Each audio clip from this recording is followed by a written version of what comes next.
At least 30,000 people have fled fighting between Daesh and rebels in northern Syria in the past 48 hours. That's according to Human Rights Watch. They're calling on Turkey to open its border to the thousands that have been displaced by the recent fighting in Aleppo. A delegation of the Syrian government has arrived in Geneva to take part in the peace talks. The delegation will meet UN envoy Staffan de Mistura later in the afternoon.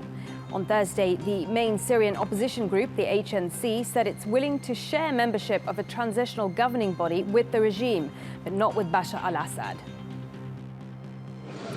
The 13th summit of the Organization of Islamic Cooperation has closed in Istanbul.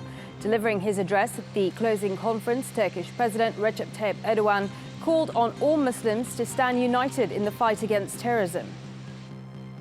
OIC members, we need to establish an organization which will invest further in strengthening the cooperation to fight against terror that is much more capable and influential. The Islamic Alliance initiative against terrorism should be used as a tool to fight against terrorist attacks taking place in the Islamic countries instead of waiting for the intervention of third parties.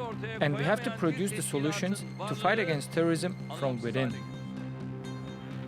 In the UK, Friday marks the official start of campaigning for Britain's upcoming referendum on membership in the EU.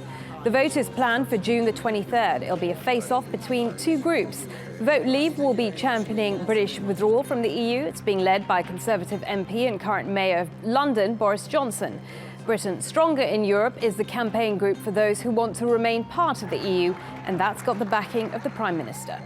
There are lots of things we disagree about between Labour, Liberals, Greens and others, but the fact is we all come together to support the idea of Britain staying in a reformed European Union. And I think that's a great team getting behind this campaign.